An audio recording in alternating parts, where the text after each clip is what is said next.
Good afternoon. My name is Donald Morrison. I'm a member of the Department of Philosophy and Departments of Philosophy and Classical Studies, and I direct this Rice University lecture series on ethics, politics, and society. The lecture series is co-sponsored this year for the first time by the James Baker Institute and the Dean of Humanities. On behalf of everyone involved, I'd like to extend a very warm welcome to all of you. First, a word about the Baker Institute. The James A. Baker III Institute is a strictly nonpartisan and dedicated to the highest standards of intellectual excellence and integrity, with the goal of helping to bridge the gap between the theory and practice of public policy by drawing together experts from academia, government, the media, business, and non-governmental organizations. The aim of this series is to offer members of Rice and the larger community a forum where first-rate scholars may seriously and carefully discuss important and often controversial issues, often controversial moral, political, and social issues. Thank you for coming. No matter how distinguished our speakers are, ultimately the success of a series such as this depends on your interest and participation. Our speaker today, Alan Buchanan, is professor of now the James B. Duke Professor of Public Policy and Philosophy at Duke University.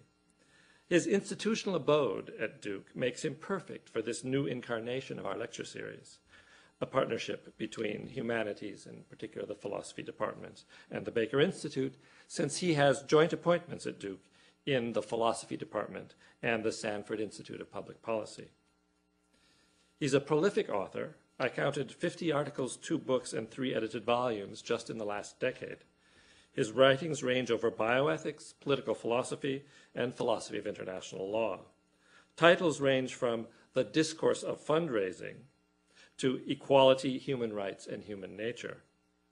He has written the book on the moral issues involved in secession, when one part of a country secedes from another or attempts to, as in our Civil War or East Timor. The book's name is Secession, The Morality of Political Discourse, from Fort Sumter to Lithuania and Beyond.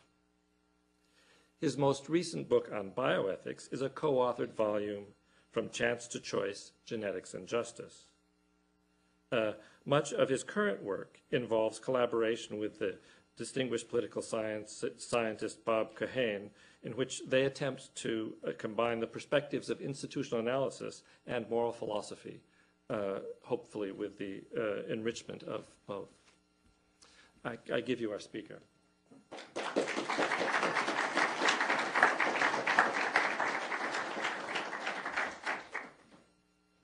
Thank you, Don. I'm honored to be here, especially to be here at the Baker Institute, which is a world-renowned institution. And today I want to talk to you about forcible democratization and the idea of institutionalizing just war, or of transforming just war theory or just war thinking in an institutionalist way.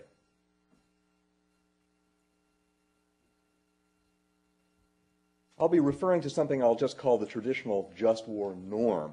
That's the idea that war is justified only in response to an occurring, or on some more liberal interpretations, an imminent armed attack.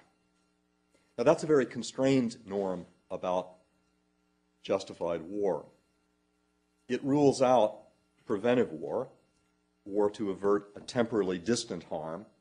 That's strictly forbidden by this traditional norm, as is war to achieve a temporally distant humanitarian benefit, for example, democratization. So clearly both the war in Iraq as a preventive war and the war in Iraq as a case of forcible democratization challenge the traditional norm. And as you know, the Bush administration has given a number of different justifications for the war in Iraq. I'm not going to try to cover all of them or ask whether they're all consistent. I'm going to focus on 2. That is the idea that it was a case of justified preventive self-defense, and the idea that it was justified in order to create a democracy in Iraq. And I'll set aside the more ambitious democratic domino theory that by creating a democracy in Iraq, this is somehow going to democratize the entire Middle East, if not the galaxy. Now, these two events, or this one event described or justified in two different ways, the war in Iraq, call into question the traditional norm. Raise the question of whether that norm should be relaxed. It's a very constraining norm. I want to ask that question, but I also want to ask what I think is a deeper question. Namely, can the first question, the question of whether the traditional norm should be relaxed, can that question be answered within the just war tradition conceptual framework? And I'm going to suggest that it cannot.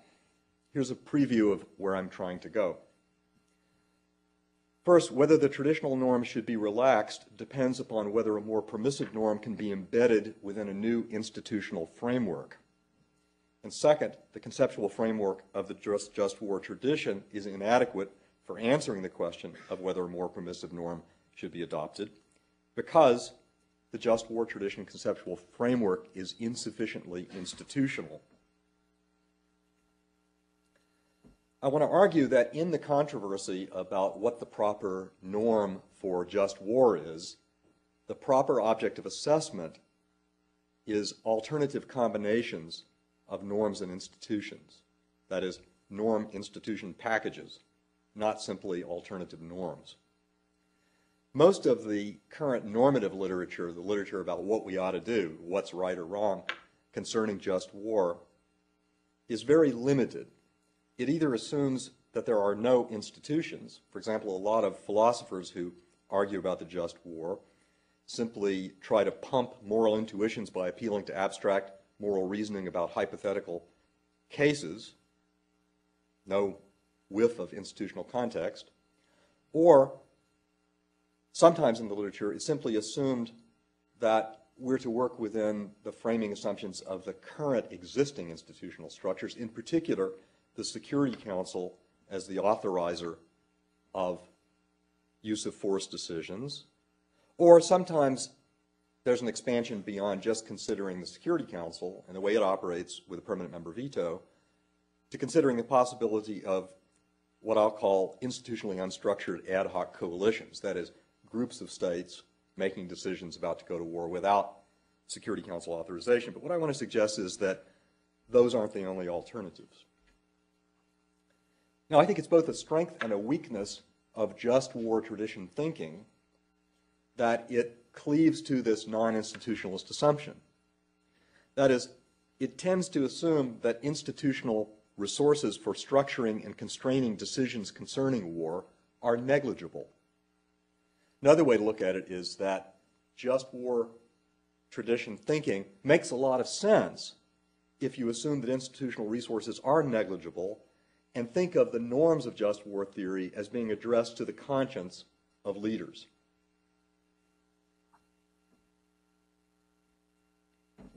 I want to suggest that we need to take seriously the idea that the validity of norms, including norms about the use of defense, of force, can depend upon what the institutional resources are. Consider a kind of case which is, in fact, not altogether uncommon. A woman has had a history of being battered by her partner or spouse, and then she kills him in his sleep one night. Or she kills him under other circumstances that don't satisfy the usual requirements of the law of self-defense. There was a case in North Carolina not too long ago like this. And sometimes the person that's done this, or their legal counsel, appeals to the right of self-defense and says that the right of self-defense ought to be construed more broadly than it has been to allow this kind of action. Now notice, the action in question occurs when there's not an actual attack being made against the woman, and even when an actual attack is not imminent. Well, I think if you ponder those kinds of cases, you'll come to realize that what intuitions you have about what's morally justifiable for a woman in such a situation to do will vary depending upon what sort of assumptions you make about what might be called institutional backup for the woman's protection. In a society where women can't rely upon the police and courts to protect them against violence from men, it may be at least more plausible to say that under certain circumstances it would be justifiable self-defense, morally speaking, regardless of what the law says, for a woman to kill her tormentor even when she's not at that moment under imminent threat. I don't want to make that argument. All I want to say is that by thinking about those cases, I think we realize pretty quickly that the validity of norms can depend upon what sorts of institutional arrangements they're applied in. That's a case where if there were a lack of institutions, in this case backup institutions to protect a woman, it might be plausible to say that a more permissive norm of self-defense, a right of self-defense with a greater scope, would be plausible. But it can also go in the other direction. That is, you can think of a situation where if institutional resources are greater, this might make a more permissive norm appropriate. So the idea is that the validity of norms is contingent. It varies with institutional context. I want you to think about a division of labor, and the labor here is constraining decision makers. A division of labor between norms and institutions. That is, constraint can be achieved not only by norms, in particular by narrowly drawn norms, highly constraining norms like the traditional just war norm, for example, a blanket prohibition on preventive force, but also by institutionally embedded norms, more permissive norms embedded in a system of institutional safeguards. Well, if that's a possibility, if we have these options, either very constraining norms without institutions or more permissive norms embedded in institutions, then a question naturally arises. When should we relax a highly constraining standalone norm, a norm that's not embedded in institutions, and replace it with a more permissive institutionally embedded norm? And I think the answer is when two conditions are satisfied. First, when the costs of maintaining the less permissive standalone norm have become unacceptably high. And I mean primarily here moral cost, but it could also be cost in terms of national interest. And second, when the prospects for developing the needed institutions for embedding a more permissive norm are good.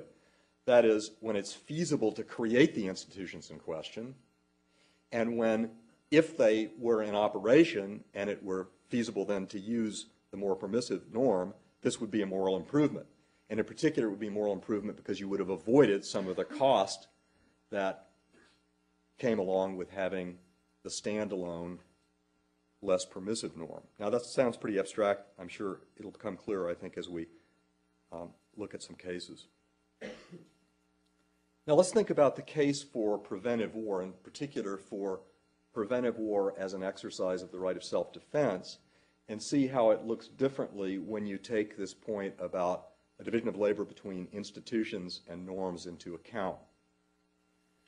I would suggest, and I'm not alone in this has been a major theme in Bush administration rhetoric, that the costs of maintaining the traditional norms blanket prohibition of preventive war have become unacceptably high because of the new conditions of the war on terrorism.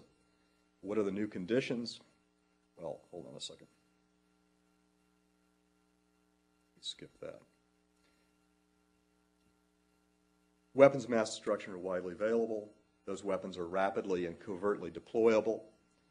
There are actors willing to use them against non-combatants. And the actors who are willing to use them are not subject to the logic of deterrence to which state leaders are usually subject. This is a fairly common analysis of what's different now from the conditions under which the traditional just war norm originated. And the idea is that if we maintain the traditional norm, which has a blanket prohibition against preventive war is ruled out, and given the new conditions, this seems an unreasonable constraint on self-defense. In other words, it makes us unreasonably vulnerable to attacks by non-state agents using weapons of mass destruction that are covertly and rapidly deployable against non-combatants. On the other hand, if we merely relax the traditional norm to allow for preventive war, we countenance a kind of justification, namely preventive self-defense, that just seems too risky. It's too subject to error and abuse.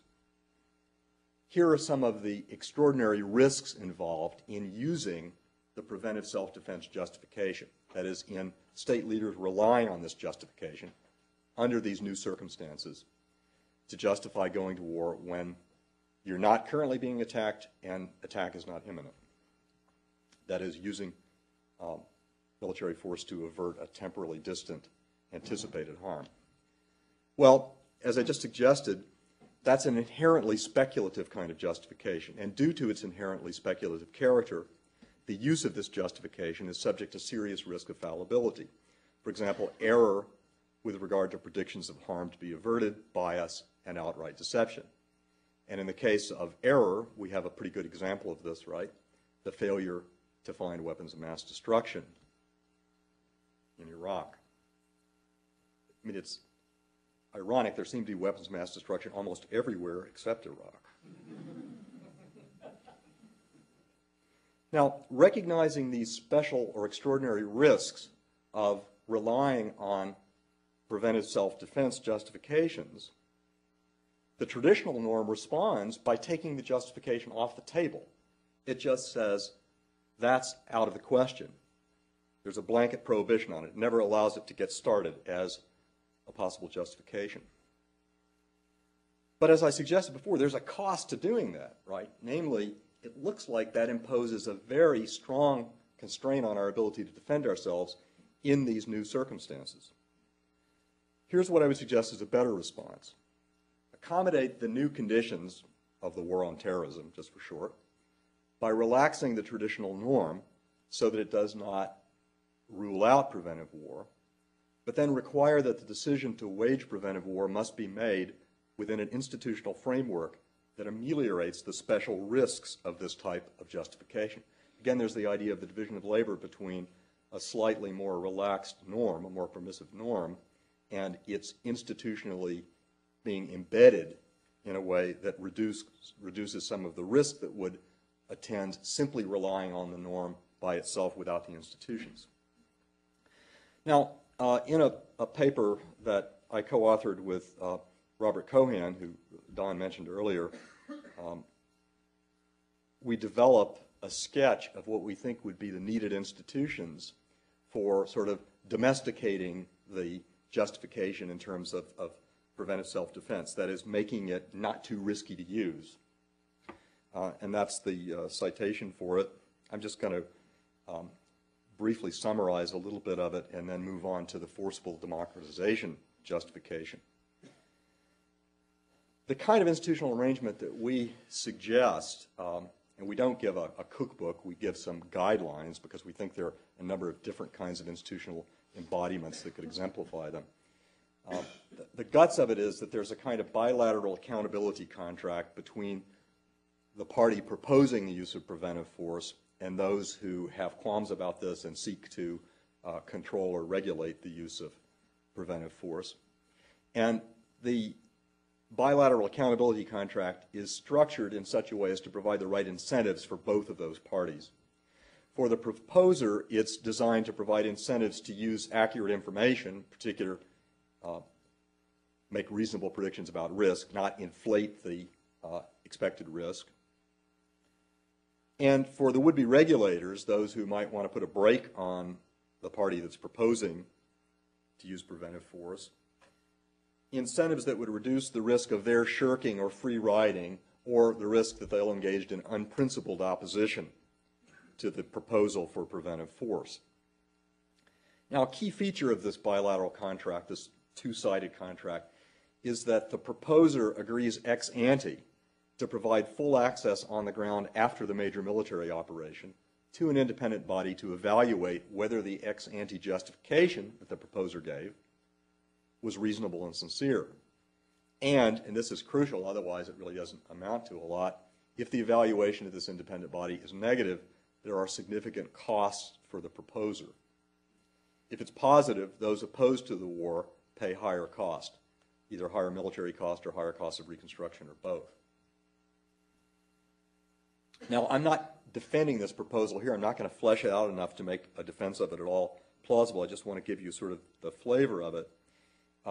But it's important to ask this question. Even if Cohan and I were right that if this institution existed, it would provide for better accountability in decision-making about the use of preventive force and sufficiently reduce the extraordinary risks of that kind of justification to make it morally responsible to use that kind of justification. That doesn't mean much if the institutional arrangement is not feasible. And whether it's feasible will depend in great part on whether the relevant actors have any interest in creating such an institution. Okay, so there are two incentive problems. One is, if the institution existed, would the incentives that it creates get the right results, improve decision-making about the use of preventive war, make it responsible to use that kind of justification?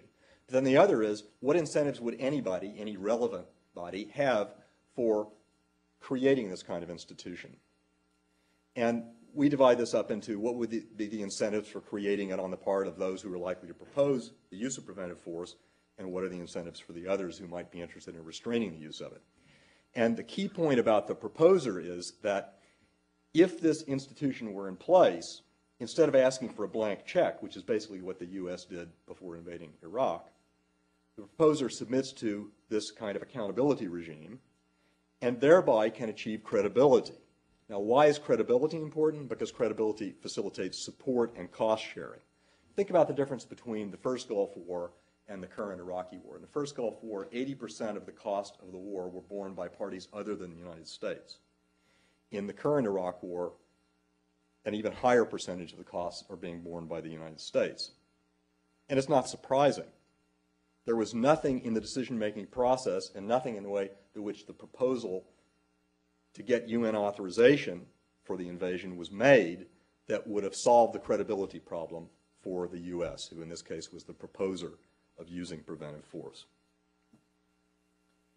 For other states, what's in it? Why would they have any interest in helping to create such an institution? Well, it can help achieve constraint of the powerful. And for the citizens of the proposer state, and for enlightened proposers, if there are any, it's a kind of prudent self-binding mechanism.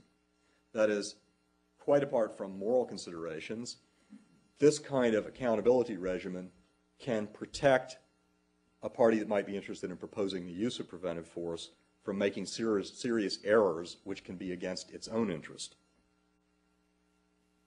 And I can't think of any examples, but maybe, getting mired down in a country in the Middle East with a completely open-ended, violent insurgency. That might be one.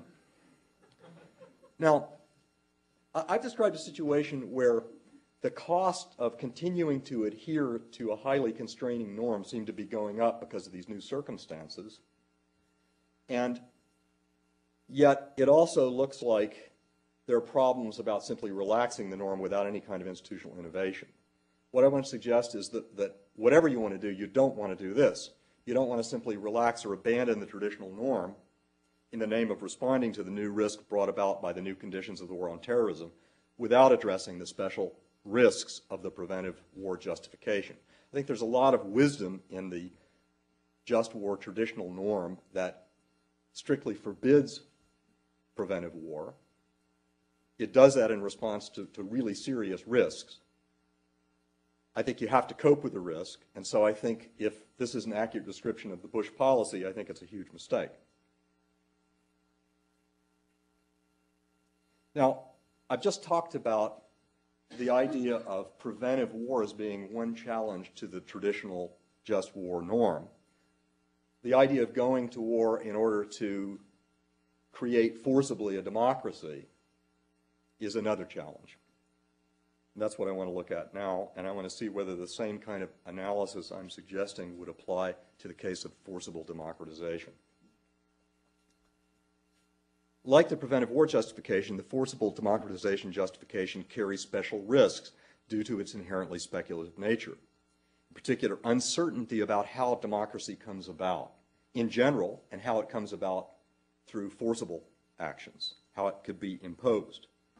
There's a lot of dispute, as I understand it, among democratic theorists about what the conditions are under which democracy is likely to come about, period, and perhaps even more dispute about the conditions under which it can be successfully imposed.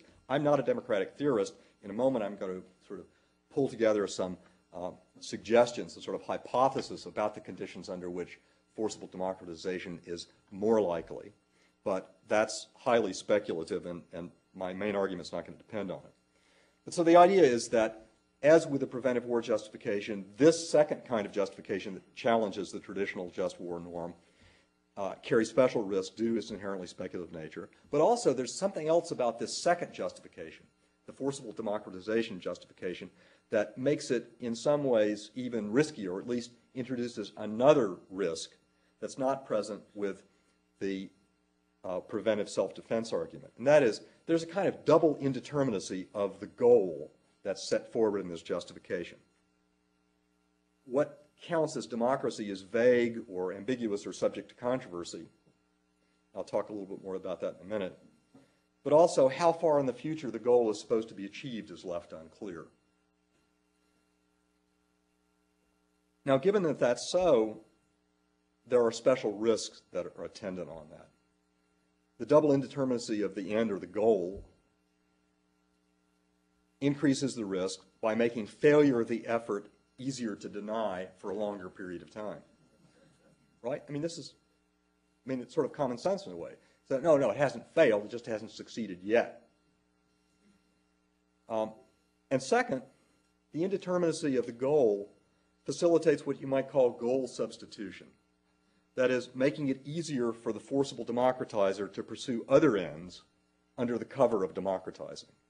And I think this is important because it seems to me, if you're minimally realistic, you should expect that a country is probably only going to be willing to engage in forcible democratization if it has other interest than the humanitarian interest.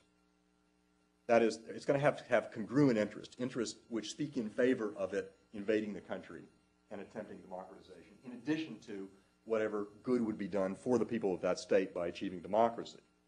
And if that's so, if it's likely that when a state that's powerful enough to have a shot at achieving forcible democratization is likely to do it only when it has these other congruent interests, then there's always the danger that those congruent interests are really going to be driving what's going on.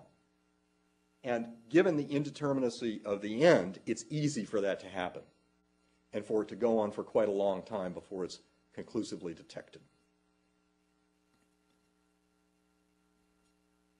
Now, what I'm suggesting is that we're in danger of making the same mistake with respect to forcible democratization that may have been made with respect to preventive self-defense. That is, simply abandoning the traditional norm, this time to allow forcible democratization, that fails to respond to the chief reason for the traditional norm, namely the consequentialist point that the forcible democratization justification for war is too risky. It's too subject to error and abuse. And I take it this is one interpretation of what the Bush policy has done. So again, we have a choice. Either stick with the traditional norm and take forcible democratization justifications off the table, or develop appropriate institutions to allow responsible use of the forcible democratization justification, institutions that ameliorate its special risks. Now, what are the costs of simply sticking with the traditional norm, that is, taking forcible democratization justifications off the table? Well, I think it's important to think about what those costs are, and I think the costs are really considerable. And I think they're especially considerable for people who are, to use a label that some people won't like, who are cosmopolitans.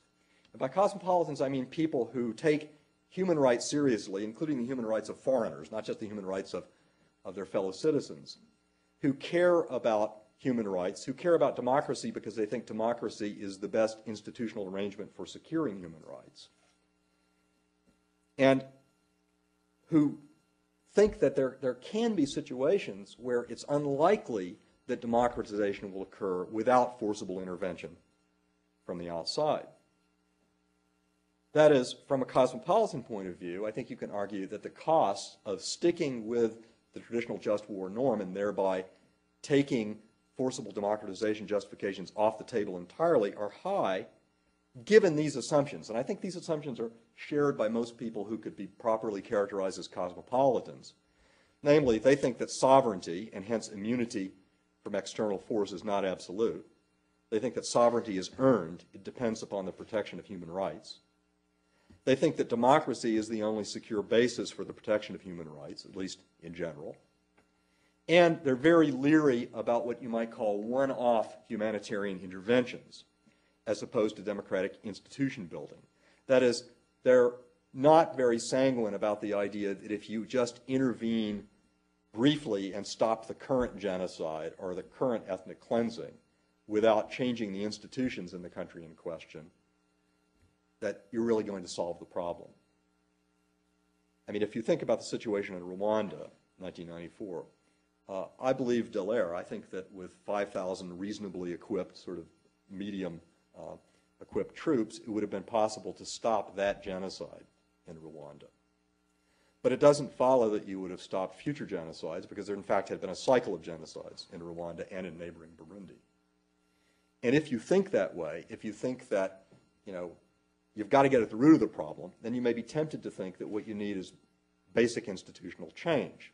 That if your real concern is humanitarian, you should be thinking about not just a kind of episodic one-off intervention when things have already gotten to the point of a genocide, but that you should think about the possibility of intervening to create democratic institutions. And by democratic institutions here, I don't mean just sort of majoritarian institutions. I mean constitutional democracies that provide reasonable safeguards for minorities and individual rights. So my conclusion is that, at this point, is that cosmopolitans should sort of take a deep breath. I don't know whether take a deep breath is the appropriate metaphor or hold their noses, but they should try to distinguish between whether forcible democratization was justifiable in the Iraq case and the more general question of whether forcible democratization justifications can be properly institutionalized, whether they can be domesticated, rendered less dangerous, whether the extraordinary risk of this kind of justification can be adequately ameliorated through appropriate institutions. In my initial reaction, because I feel such animosity about the war in Iraq, and because I also have, for a number of other reasons, I'm not particularly attracted to the current presidential administration, my initial reaction is, if they're in favor of forcible democratization, it must be wrong. Okay? Well, you've got to resist that. You really got to resist that, I think. You've got to try to be more objective, and you've got to ask yourself, regardless of what the motives of the Bush administration may have been, and I'm not even going to speculate on that, you've got to ask yourself whether there ever could be cases where forcible democratization could be justifiable. And we don't want to be mesmerized about the peculiar features of the Iraq case and then make a hasty overgeneralization from finding forcible democratization efforts there to be unjustifiable, if you do, to concluding that they never could be. And I've just tried to give some reasons why, if you're, broadly speaking, a cosmopolitan, you should at least consider or take seriously the possibility that there might be some circumstances under which forcible democratization might be justified. I'm not endorsing the claim that there are such conditions at this point. Now, if you wanted to explore the institutional possibilities for trying to domesticate the forcible democratization justification, make it sufficiently less risky than it otherwise would be to make it responsible to use it, then I think the institutional arrangements would have to do at least a couple of things. This is not designed to be an exhaustive list, but just to be indicative. It would have to somehow cope with the risks of the indeterminacy of the goal that I talked about earlier. And I think it would at least have to help ensure that two conditions are satisfied. First, that there's a reasonable prospect that democracy will actually be achieved by the forcible methods. And this is not a new or original idea. It's a fairly widely agreed on tenet of just war theory that the success of the war should be in some sense likely. Now, I actually think that for wars of self-defense, it's not at all clear that the requirement of likely success is plausible. I mean, I can imagine it being justifiable for a people to engage in a heroic self-defense against an aggressor, even when the odds against their winning are extremely low. And I think it would be not only morally permissible, it might be quite morally commendable. But I think it's different in the case of going to war for the sake of other people rather than in your own self-defense. And that's what we're talking about with forcible democratization here. And I think in that kind of case, a stronger argument can be made for including some kind of likely success condition. You may disagree with that. But more importantly, I think there's another condition that generally needs to be satisfied as a necessary condition, not sufficient, for justified forcible democratization. And it's a clumsy label. I'm happy to take suggestions for better labels. Beneficiary cost proportionality, that is, the intended beneficiaries of the forcible democratization, would find the cost to them acceptable relative to the benefits to them. I'm assuming that there are going to be costs involved for the people who are the intended beneficiaries of the forcible democratization effort. For example, some of them will be killed. Some of them will be maimed. They will lose their homes. Now, it seems to me, and you know, I'm sort of testing whether your intuitions are like mine on this, that in general, we shouldn't just go around imposing benefits on people at great cost to them without their consent or without some good reason to believe that they would find the trade-off acceptable. That is, that they would somehow approve of this risk-benefit ratio for them. And that's why I think something like this beneficiary cost proportionality principle needs to be satisfied. Now, in traditional just war theory, there's a proportionality principle, but it's not targeted explicitly toward giving special weight to the costs and benefits of the intended beneficiaries. And that's not surprising, you know, given what the traditional theory was supposed to be doing, and that it ruled out forcible democratization, didn't have to consider this anyway. Now, let's talk about the likely success condition on the assumption that it's relevant, or something like it's relevant to whether you should engage in forcible democratization. I mentioned earlier that there's a big problem here because there's tremendous controversy about what the conditions are under which democracy occurs, and even more controversy probably about the conditions under which it can be imposed by force.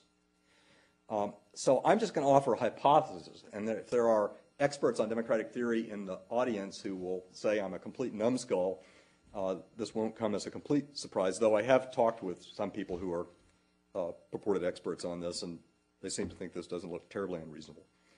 The hypothesis, and again it's just for the sake of getting the discussion going, is that the prospects for democratization are greater the more of the following conditions are present and the higher the degree of their realization, other things being equal.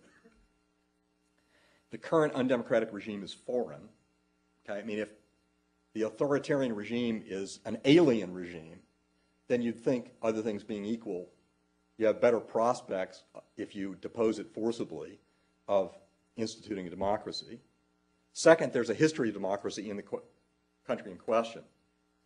Third, the regime has just suffered, that is the authoritarian regime, has just suffered a total defeat in a war caused by its own aggression. Third, the level of economic development in the target country is sufficient for there being a substantial middle class with fairly high literacy. Third, there's a relatively homogeneous population. I'll talk about in what respects, what kind of homogeneity is relevant in a minute. And finally, democratization is regarded by much of the population as necessary to avoid disaster. Can anybody guess where I got some of these conditions, including the last one and the third one?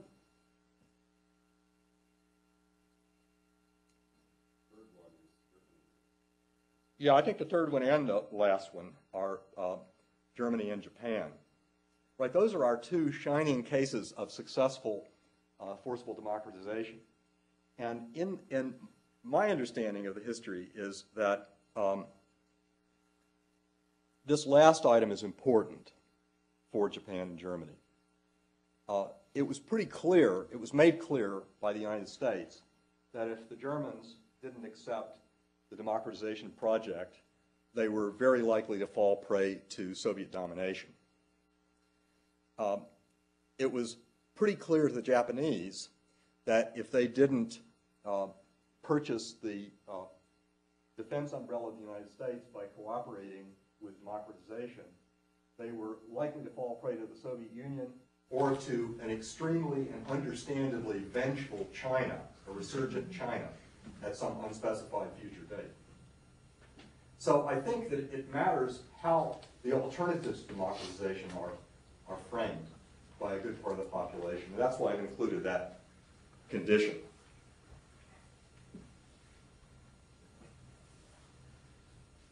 Now, let's think of the case of Iraq.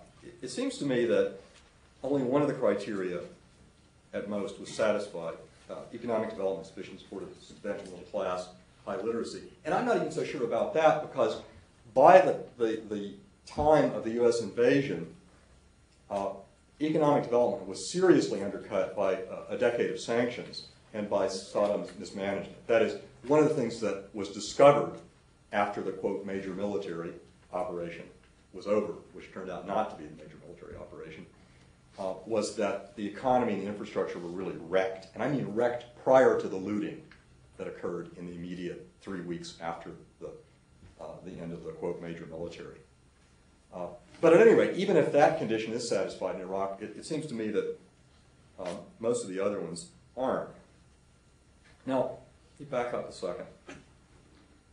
What about this idea that a favorable condition for forceful democratization is a homogeneous population?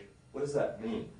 Well, I think what it means can best be brought out by contrast with the kind of heterogeneity which seems to make it at least harder to achieve forceful democratization. I mean, think about it. There have been efforts at forceful democratization in the 90s, not just currently in Iraq and Afghanistan, in Bosnia, for example, and in Kosovo, and in Haiti, too. Haiti's a different case, really, because it was an attempt to reinstate a formerly democratic regime that had been deposed by a coup. But take the case of Bosnia and Kosovo. Many people would say that at least so far there has not been success in forcibly democratizing those countries. What are the explanations for why it's been so hard in those countries? Well, it's not just that they're ethnically homogeneous. That is, in Bosnia, you have a split mainly between Serbs and Croats, between Serbs and Muslim Bosniaks, and in Kosovo between ethnic Albanians and Serbs. But also, these ethno-national / religious divisions map onto fundamental political disagreements about what the successor to the authoritarian regime should be, what kind of state we're aiming for, and also even about whether there should only be one state or two as successors to the authoritarian regime. Now, that's really fundamental disagreement, right? I mean, in Kosovo, the Serbs think there should be no new state, that at most there should be some kind of autonomy agreement for the ethnic Albanians. Many of the Albanians think there should be an independent state of Kosovo.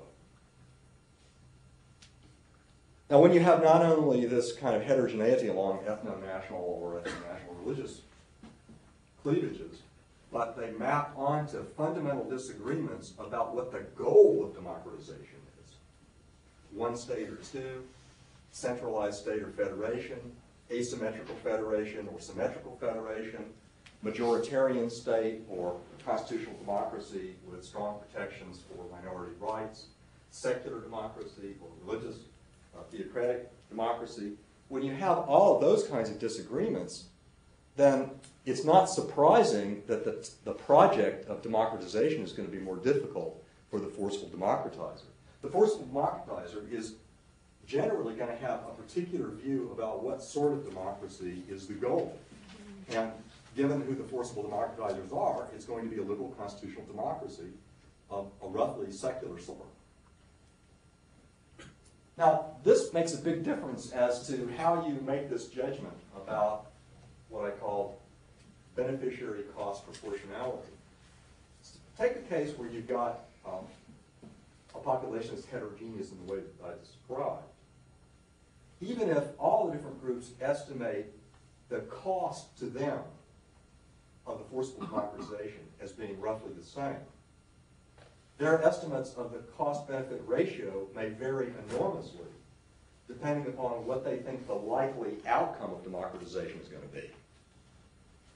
And there may be no answer to the question, what do the people of state X think would be an acceptable cost or risk to bear for the sake of getting democracy? There just won't be an answer to that question. There'll be answers for this group or that group or the other group. Now you might think, well, there's not a problem here.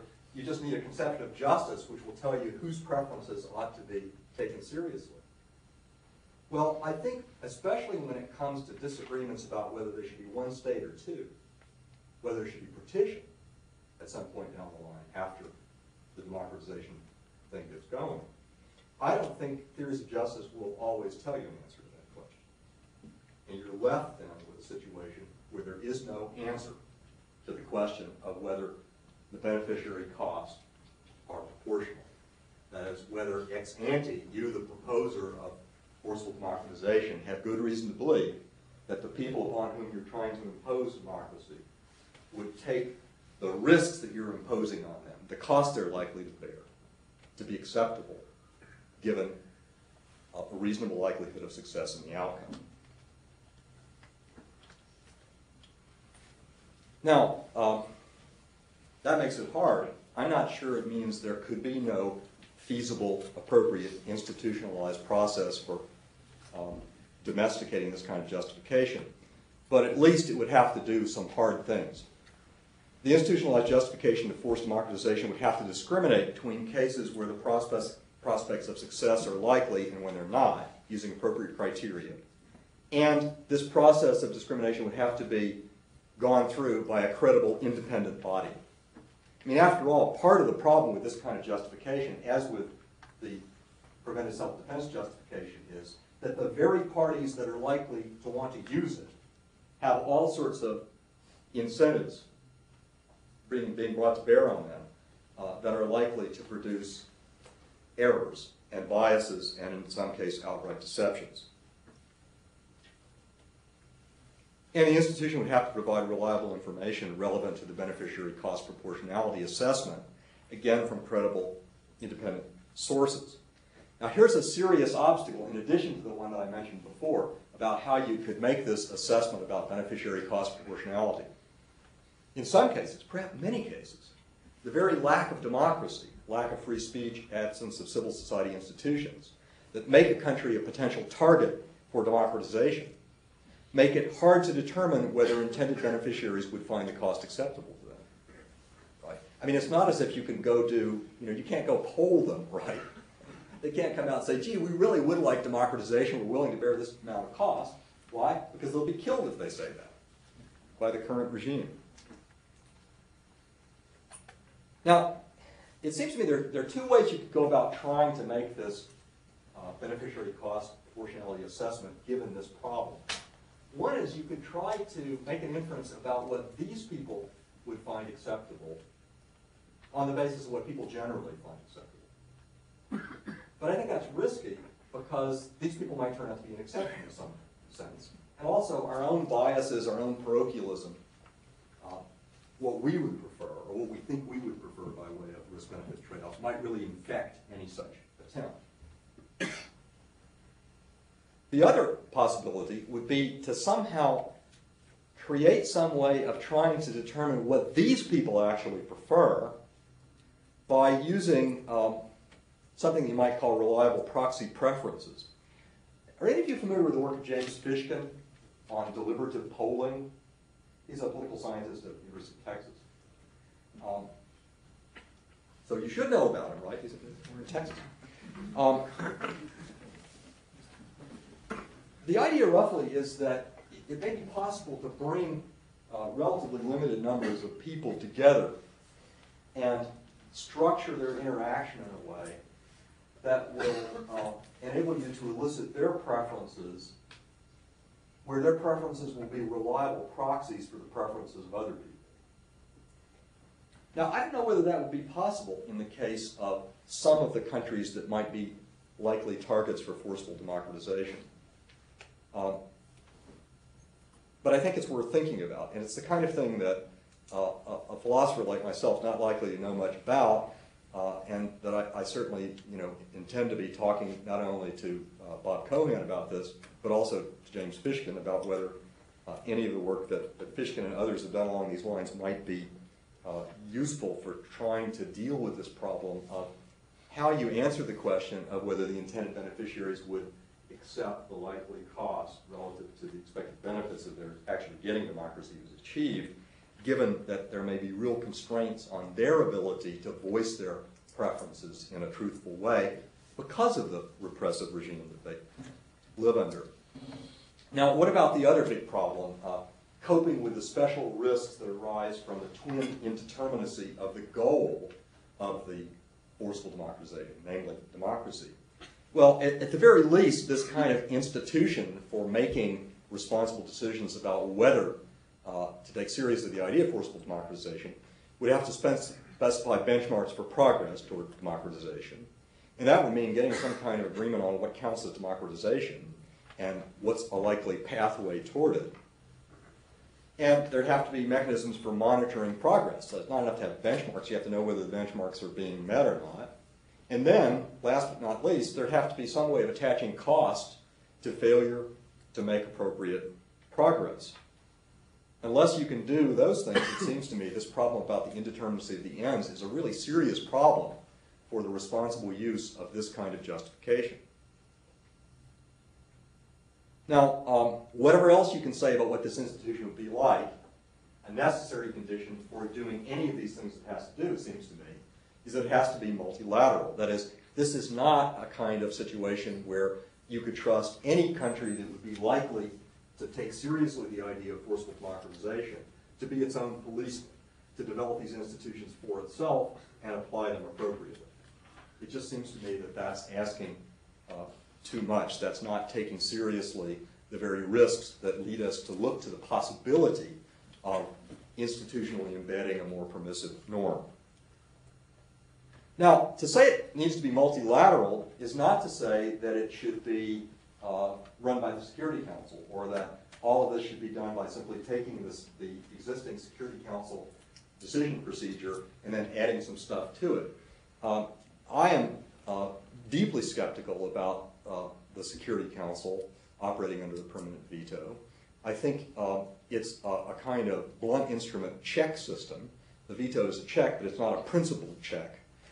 There's nothing in the way that the veto operates and in the complete lack of accountability for the exercise of the veto, almost a complete lack of accountability for the exercise of the veto, that does anything to ensure that Security Council decisions will be principled, that they'll be responsible. And that raises a really fundamental question about this whole approach that I'm exploring. And again, I'm saying exploring, not endorsing. And that is, I'm talking about institutions. To what extent do they have to be new institutions? And to what extent would they be institutions that would build on existing institutions or be competitors to them? Now, I actually think that the idea of institutional competition is a good idea in many cases. That is that in some cases, if you have a very defective institution, you may provide an effective incentive for it to reform itself if the people running that institution come to think that it's going to be bypassed and rendered obsolete by some new emerging institution. And I think that the Security Council got a strong whiff of this during the Kosovo intervention by NATO. And I think, in fact, if you look at least statements made by the Secretary General and other parties related to the Security Council from the time of the NATO intervention, it's very clear that there's serious worry that something like NATO is going to replace the Security Council for making decisions about the use of force. And that this has, in fact, I wouldn't say it's lit a fire under the Security Council, but I think that it's maybe warmed up their toes a little bit. Now let me sum up. Traditional just war norm is being challenged by attempts to relax its blanket prohibitions on preventive war and forcible democratization. But the framework of the debate has been cramped. It's operated within the non-institutional framing assumptions of the just war tradition. We need to expand the framework in two ways. We need to consider the two challenges together, that is, preventive war justification and forcible democratization justification. Interestingly enough, in the literature, they're usually treated quite separately. But I think they have a common theme, right? That is the appeal to temporally distant states of affairs. In the one case, temporally distant harms. In the other case, temporally distant benefits, namely democratization. And both of these justifications, forcible democratization, preventive self-defense, highlight the moral cost of preserving the traditional norm. In other words, the reason why anybody's even taking seriously the idea that it might be justifiable to engage in forcible democratization, or take seriously the idea that preventive self-defense be justified, is because people see that maintaining the strict prohibition on those of the traditional norm comes at high cost. And we need to question the non-institutional assumption of traditional just war theory. That is, we need to recognize that the proper choice is not between alternative standalone norms, but between combinations of norms and institutions. Now here's just a suggestion some of you might possibly find interesting. I think it'd be interesting to connect the debate about preventive war and forcible democracy and about what the proper norms for the use of force are with the ethics of leadership. My whole pitch has been to look at justifications not as abstract objects consisting of sets of propositions, premises and a conclusion, but look at justifications as actions undertaken by imperfect agents. And then the question is, which sorts of justifications would a responsible agent use? And I think the answer to that question will vary depending upon what institutional resources the agent can rely on. Institutions can both exacerbate the risks of using certain kinds of justifications and also ameliorate those risks. And if we want to assess leaders, if we want to make moral evaluations of leaders, we have to take into account the institutional resources within which they're making their decisions. If the institutions are sufficiently defective, then we may be naive to think that the leaders will be somehow able to avoid making certain kinds of errors or exhibiting certain kinds of bias when they use these justifications and go to war allegedly on the basis of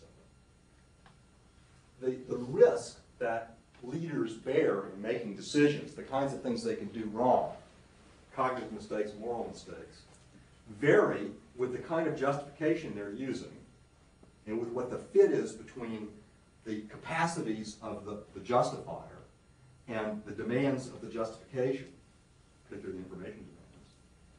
But those costs aren't fixed, right? If, in fact, the risks of the justification can be modified by embedding the decision-making process in different institutions. So I think if you think about the ethics of leadership and you give that a kind of dose of institutionalism too, that it looks quite different from the way people usually think about the ethics of leadership. Ending on a cautionary note, I think there are two dangers that are avoided here. One is rigid adherence to the traditional norm in a world in which the costs of adhering to it are increasing. But the other, and I think this might in fact be the greater risk at this point, is the risk of an incomplete revolution. That is, adopting more permissive norms without the needed institutional safeguards.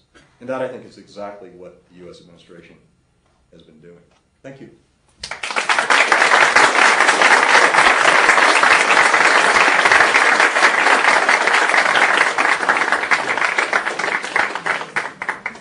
Let's pause for just a couple minutes. Let those who need to leave leave the room, and then we'll begin some discussion.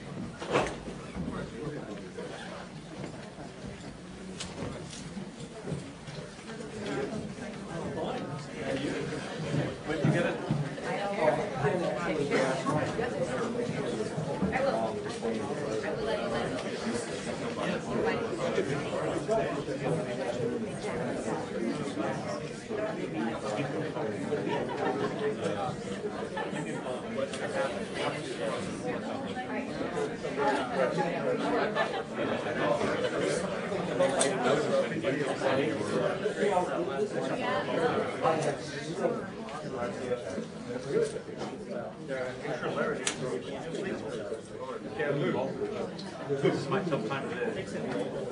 That's why we're giving you a little You're still not losing, you're just saying. I think there are three different Should we wait for discussion? That's probably why they Questions or comments from the audience? Bill.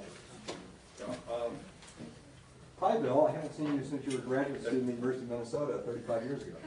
I've seen you maybe once. You're wrong on several. Well, but you look pretty much the same, except your hair was Minnesota. All right. It's been a long time. The last time I met you was at a convention, and Okay, we'll talk about it. But anyway, it was much Probably a lot of more. drinking involved. Now I can't remember what I was. Oh, I succeeded. Technique. I succeeded.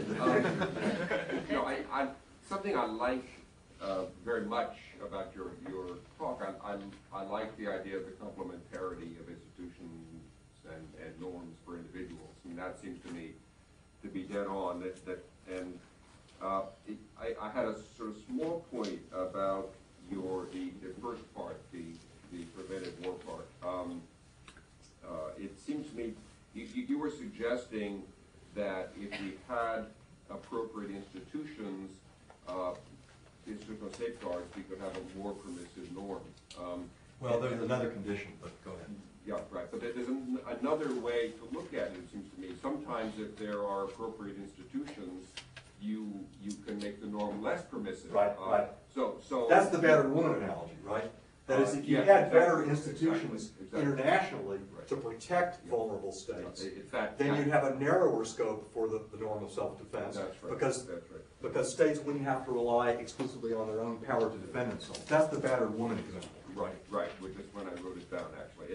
In this particular case, you've got various options. I mean, for example, an inspection routine, which was going on, in fact, and it worked. Effective, everybody worked, and various people proposed, relying on it more heavily. Various kinds of sanctions are another alternative, non-military sanctions, and so that's the point anyway. And you obviously get it because you use that. Yeah. No, this is really important. I mean, if you really think institutionally, then you have to think in just the way you said about whether there can be other institutions that will restrict the cases where you might even need to think about the use of. It gives you more options. It certainly gives you more options. Yeah. Yes. With regard to the forced democratization, one of the other sort of standard criterions for just war that I found missing was the last resort condition. And I felt that perhaps there should be, with regard to these institutional safeguards, there should be some sort of consideration for other non-militaristic means of intervention. I mean, off the top of my head, I'm immediately thinking market-based sort of solutions perhaps might be a way to bring democracy to another country. And I would think those sorts of means would have to be exhausted before switching to militaristic means. Yeah, look, I mean, you make an important point, and I should have said this in the presentation. I think that most of the traditional just war conditions are reasonable on one interpretation or another, and that probably all of them need to be institutionalized in some way, including last resort or necessity, however you want to frame that as a necessary condition. And I mean, I think that last resort is difficult because last resort can't literally mean last result. It must mean, that you've exhausted the reasonable alternatives. And then the question is what counts as a reasonable alternative, and that has to do with what the opportunity costs are. It gets very difficult. But I think that your comment is connected to his comment in a very nice way, because you want to make sure that you've exhausted other less morally costly kinds of alternatives. Now, I'm not convinced that sanctions are always a morally less costly alternative. I can certainly imagine situations in which, I hate to use the term because it's overused, a kind of surgical, quick strike at the leadership of a tyranny, and then allowing indigenous democratic forces to begin building a state might be less morally costly than sanctions, which typically do the most damage to the most vulnerable people, and the people who have less control over the state policy you're trying to change by the use of the sanctions. But I think, yeah, I mean, my larger project is to see sort of what parts of just war theory need to be institutionalized in a way, and whether when you've done the institutional project, you end up with the same largely the same just war norms with some changes, or whether you get quite different norms. Yes? Yeah, you touched very briefly on the sort of asymmetry or difference between self-defense in the case of the individual versus going to war on behalf of other people and so forth. And I was just wondering if you could elaborate a little bit on exactly what the rationale would be for that distinction. Well, I guess what I have in mind, and this may be oversimplified, simple-minded, is that it's one thing for me to incur great risk to defend myself against aggression. I'm deciding to take these risks on myself.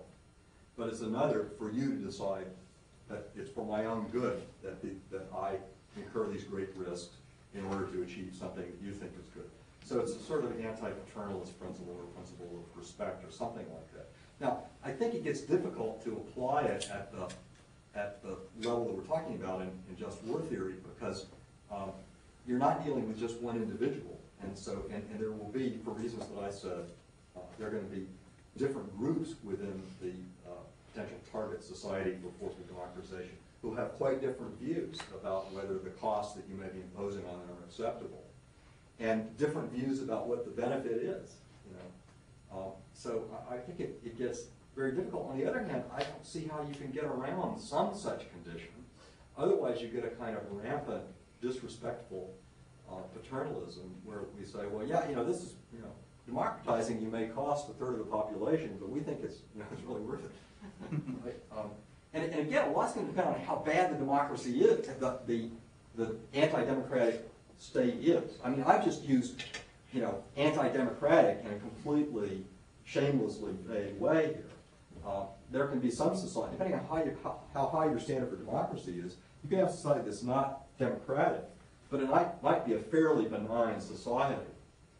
It might be one where there is something like the rule of law, where the economy is in fairly good shape.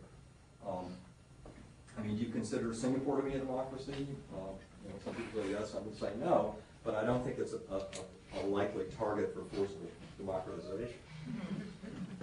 If I could just one. I'm sorry, yes, you've been very patient. After just a very quick follow-up to that. Would you also draw a similar distinction vis-a-vis the individual versus on behalf of others with respect to the one doing making the sacrifices, the one going to war, for example, on behalf of others? So in other words, you were saying, it's one thing for me to go to great lengths to protect myself.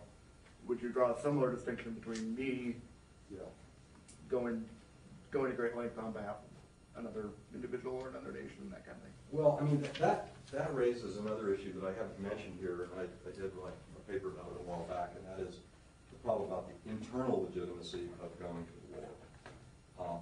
I mean, we're in a sort of schizophrenic situation because the sort of liberal social contract view of the state is an association for our mutual advantage, the citizens. But if that's all there is to it, then it's very hard to understand how leaders could ever be justified in engaging in costly humanitarian intervention of any kind. And I think that means you have to rethink that conception of the state. But unless you can give an account, a coherent account of the state that allows for disinterested humanitarian intervention, then you can't answer this question of whether the leader, or under what conditions the state leaders could be justified in saying it's the good that we're going to achieve for these other people is worth the cost that our people are going to pay to bring it to them. Yes? I have a related question, I guess, about the beneficiary cost proportionality principle, if you want to call it that. And I'm actually wondering whether it's a necessary ethical condition for forcible democratization or other humanitarian interventions, or whether it's a practical condition. Because it seems to me, if you mean it as an ethical, I mean, what you just said actually leads me to believe that it's the latter, that it's a practical consideration, that it's a pragmatic point. But if it's an ethical condition, if it's a necessary ethical point, it seems to me that it's misguided, because why should the cost-benefit ratio and whether it's appropriate, whether the intervention in question is appropriate, depend on the beneficiary's subjective approval or disapproval of that ratio. I mean, they could be objectively wrong despite believing that they are subjectively right. Yeah. I mean, suppose they've just been brainwashed and deluded, right? And all they've known is a really oppressive dictatorship, and they don't think it's so bad, right? I mean, think of the analog with women that have been brought up and acculturated in a really sexist society, and they're under all sorts of restrictions and liabilities, and you ask them how they're doing, and they say they're doing just fine, right? And there are, in fact, empirical studies about, for example, women in rural areas in India who are living in absolutely incredible positions, situations, aren't getting even the meager food that the men in the family are getting, and subjective self-reporting about their condition makes it sound like they're doing really fine. And so, yeah, I mean, I think that in the end, if you're going to have this this requirement as a condition, there's going to have to be some filter on the preferences or the approval of the risk-benefit ratios on part of the people, because otherwise it looks like you're going to have a kind of veto on forceful democratization by preferences that may be horribly distorted by the very tyrannical institutions that you're thinking about trying to replace. Now, your other suggestion, I take it, was, well, don't think of it as a moral principle, but just think of it as something that if you follow it, will make it more likely that you'll satisfy the likely success principle. Right. I mean, that sounds a lot more plausible to me than making it a well, necessary ethical. as usual, I'd like to just be a weasel and get my support wherever I can get it and say, here's the principle. If you like it for moral reasons, fine. If you like it for this instrumental reason, fine. But to do that, I still have to answer your question about distorted preferences. Now, maybe we can move the discussion a bit over to the side of the room. Gentleman here in the middle of interest. I'm wondering if there shouldn't be a requirement that only a democracy could be could go out and take this war or such or cause it to happen. Okay, now, I mean, because there is and you know, we have to set standards for what is a democracy, but obviously the people within that country are going to be able to remove that later or not, depending on whether they approve of his actions. Now, I understand you don't like President Bush, but the people who have approved of his actions. I never said I don't like President Bush. I don't like some of his policies. Well, let me just say one thing briefly here. I have elsewhere argued, and Buchanan have argued, that if you're thinking about institutional regimes for making better decisions about the use of force, whether regular humanitarian intervention, to stop massive genocides, or preventive force, that there's something to be said for the idea that this group that does the deliberation, there ought to be a filter on who gets to belong to it. Now, it shouldn't be a very strong filter in the sense that it should only be sort of Western European, Northern Hemisphere, advanced industrial white guy democracies. But maybe you should rule out from participation the countries that have the worst human rights records. I mean, the reason this is appealing to me is that, I wouldn't say every day, but all too frequently, I wake up and remember that Libya is the chair of the Human Rights Commission. Okay? And that just doesn't seem right to me. I mean, in one sense, they know a lot about human rights violations. So, but on any criteria of democracy for membership in this decision-making thing, I think it would have to be the case that the standard was at a level where it would turn out that there are probably now maybe even the majority of countries in the UN would qualify. There are a lot more democracies now. I mean, and there is this Freedom House ranking. There's an organization that ranks countries as to how democratic they are on a number of different indices.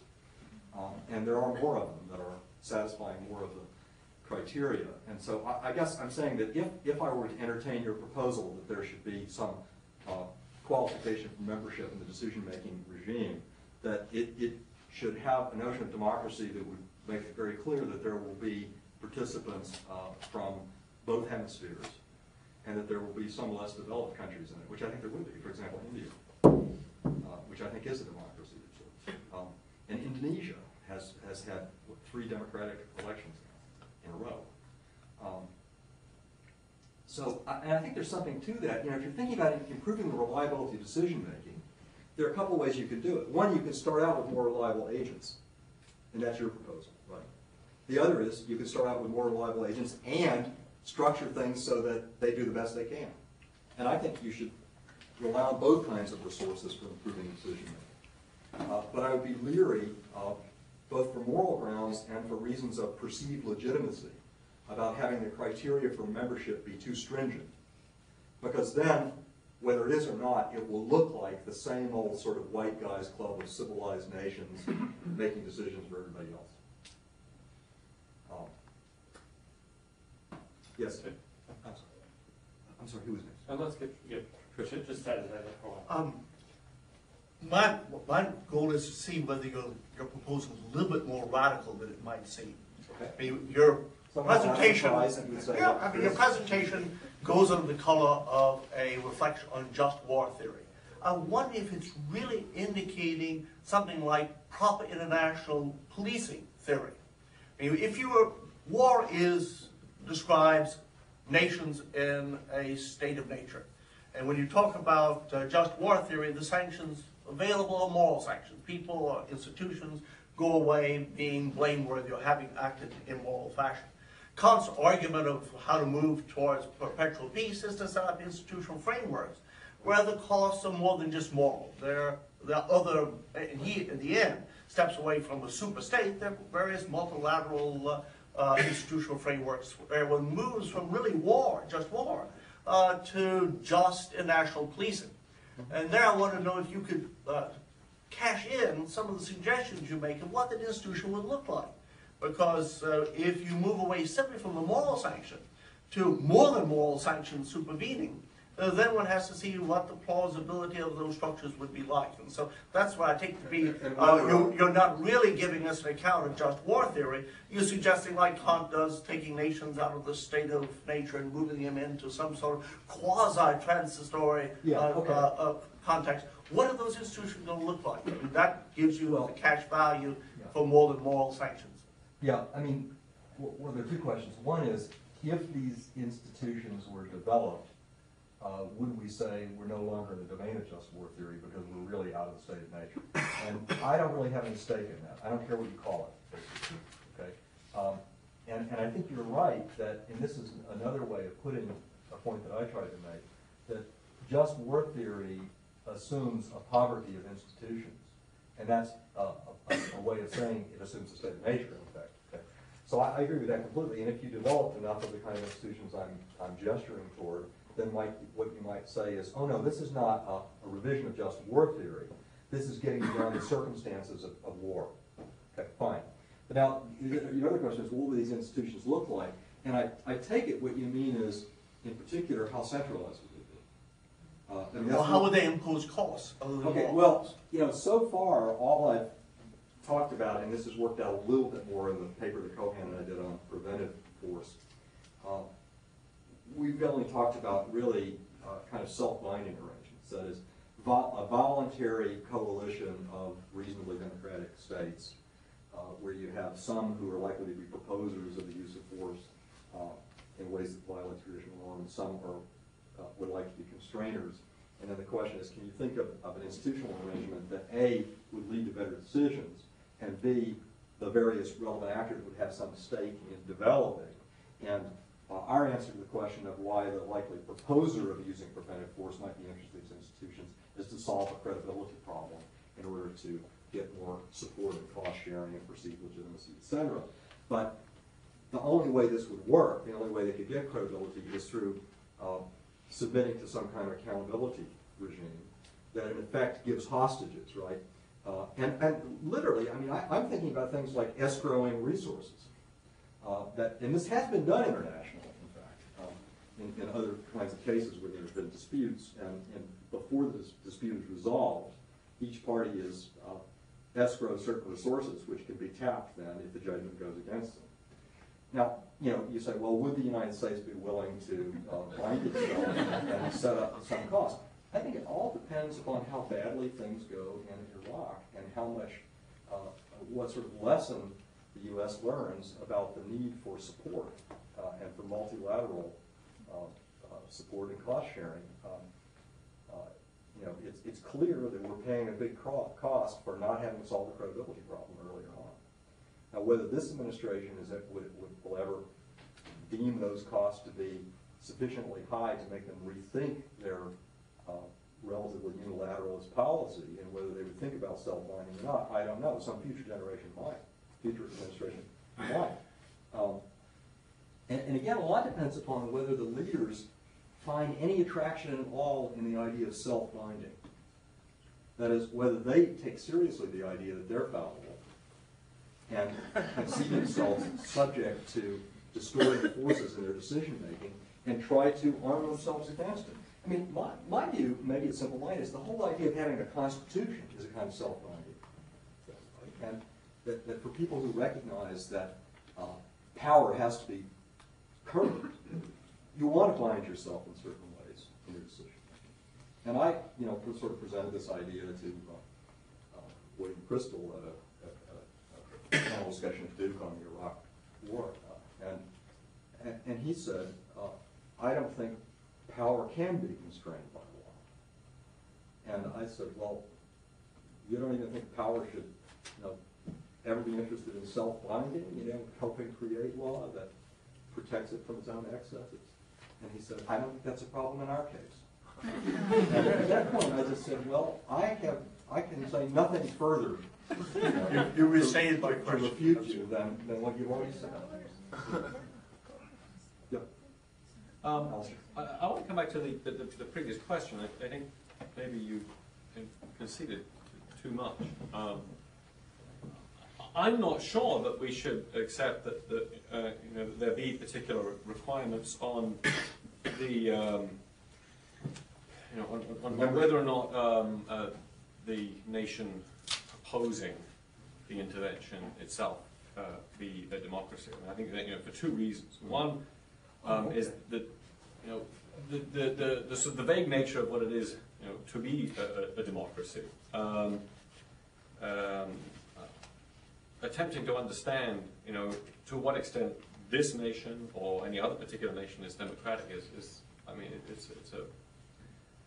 it's kind of a hopeless it's a hopeless case. But I think, you know, more relevantly, your framework itself provides much better checks. In other words, the institutional framework whereby the nation binds itself to you know, various accountability measures provides much better check than any sort of supposed internal check.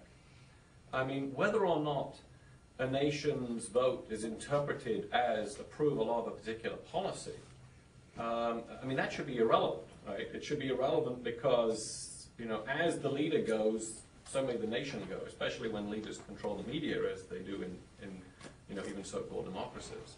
Well, and especially in the United States, you know, where for some time war making has been largely a presidential decision, right, and not a congressional decision, as it was apparently intended to be. Really, well, I agree with you, but up to a point. I mean, think about this. Think about the NATO intervention in Kosovo in 1999. Okay, would you have been more comfortable with it?